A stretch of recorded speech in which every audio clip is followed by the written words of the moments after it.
Il y a une sorte de brouillard, mais j'ai bien l'impression que très vite les brumes vont se dissiper, car comme le dit Philippe Martinez dans le JDD ce matin, mardi on passe à la vitesse supérieure, il n'y a rien à négocier, à Emmanuel Macron de retirer sa réforme. Bonsoir Frédéric Souillot.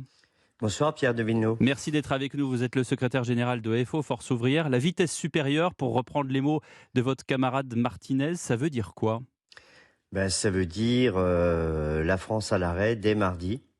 Et elle a déjà commencé ce soir le préavis de grève des routiers.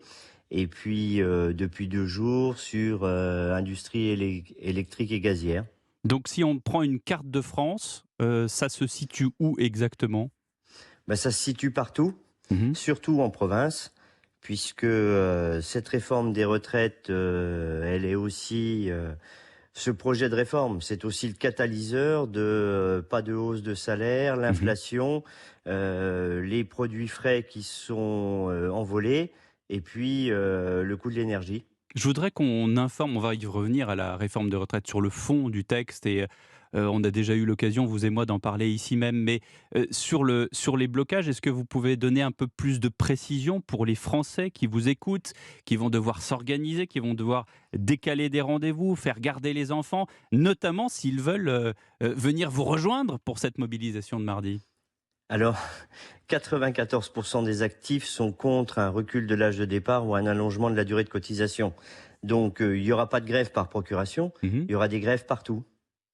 Donc, Qu'on soit dans le public ou dans le privé, dans les transports collectifs ou dans une industrie, il y aura des grèves partout. Et puis, dans certains endroits, des moyens d'action.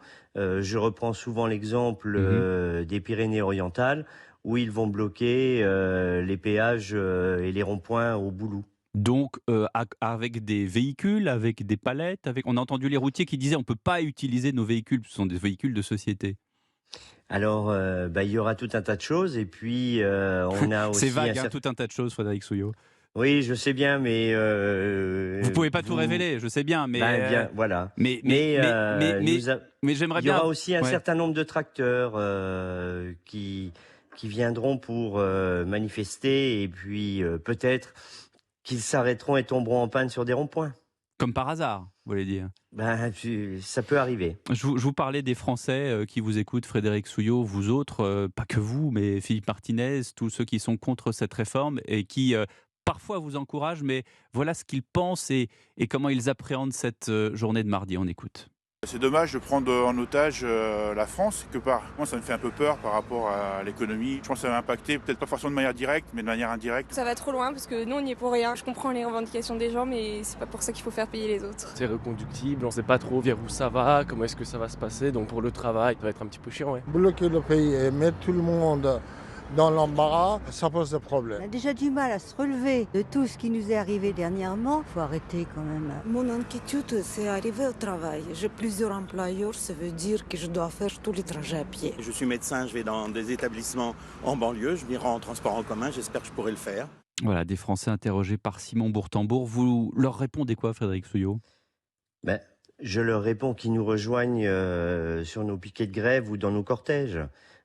Pour une partie d'entre eux, et le médecin qui dit qu'il se déplace en transport collectif, quand la médecine était en grève il y a encore une semaine et qu'ils avaient mis 80% de grévistes, on n'a pas critiqué le mode d'action.